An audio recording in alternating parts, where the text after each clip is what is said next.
আসসালামু আলাইকুম। আজকের আমি যে বিষয়ে আজকের কথা বলতে এসেছি আপনারা অবগত আছেন যে মোহাম্মদ আলী সর্বসময় অন্যায়ের বিরুদ্ধে প্রতিবাদ করে।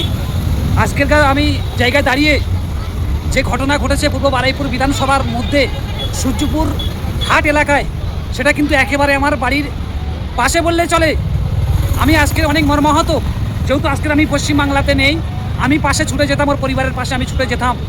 আজকে কিন্তু দুর্ভাগ্যজনক আমি এখান থেকে ভিডিওর বার্তা দিয়ে পৌঁছাচ্ছি সোশ্যাল মিডিয়ার মাধ্যম দিয়ে, যে কচি বাচ্চা 11 বছরের বাচ্চা, নাবালিকা বাচ্চা যে ভাসে, এ যে জাহেল নির্লজ্জগুলো, এদেরকে অ্যারেস্ট করে এদেরকে ফাঁসি ডিমান্ড করছি আমি মোহাম্মদ আলী।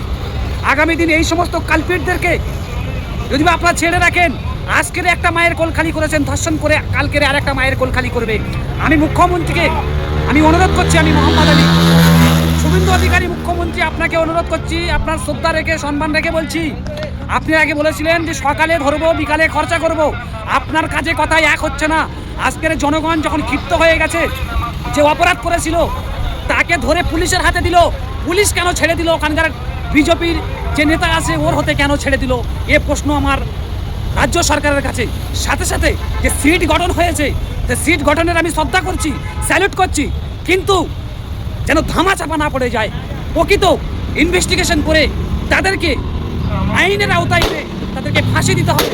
না দিলে আগামী দিন ভারতবর্ষের গণতন্ত্রকে যে হত্যা করার যে পরিকল্পনা করছে এই সমস্ত নির্লজ্জ বেহায়াগুলো, এদের বিরুদ্ধে আইনগতভাবে স্টেপ না নিলে আগামী দিন আমরা ভারতের সংবিধান নিয়ে আমরা রাস্তায় প্রোটেক্ট করব। আপনার কত পুলিশ, আপনার কত বন্দুকের গুলি আমরা দেখব, আমরা কোনো মায়ের কোল খালি হতে দেব না, স্পষ্ট জানিয়ে দিলাম।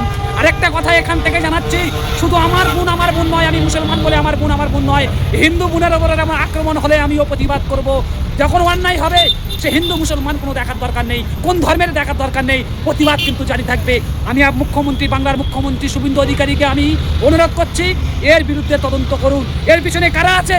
যে পুলিশ ছেড়েছে ওই পুলিশটাকে আগে আইনের আওতায় আনা হোক। ও কত বড় আইনের থেকে বড় প্রশাসন নয়, কিন্তু আজকের প্রশাসন ভাই যে কাজটা করেছে অন্যায় করেছে।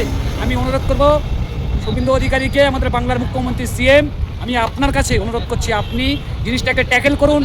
আর যেমন বলেছেন সকালে ধরবো বিকালে খরচা করব, তেমনই করে দেখাতে হবে। না হলে আপনার বিরুদ্ধে জনগণ শেষ কথা বলবে।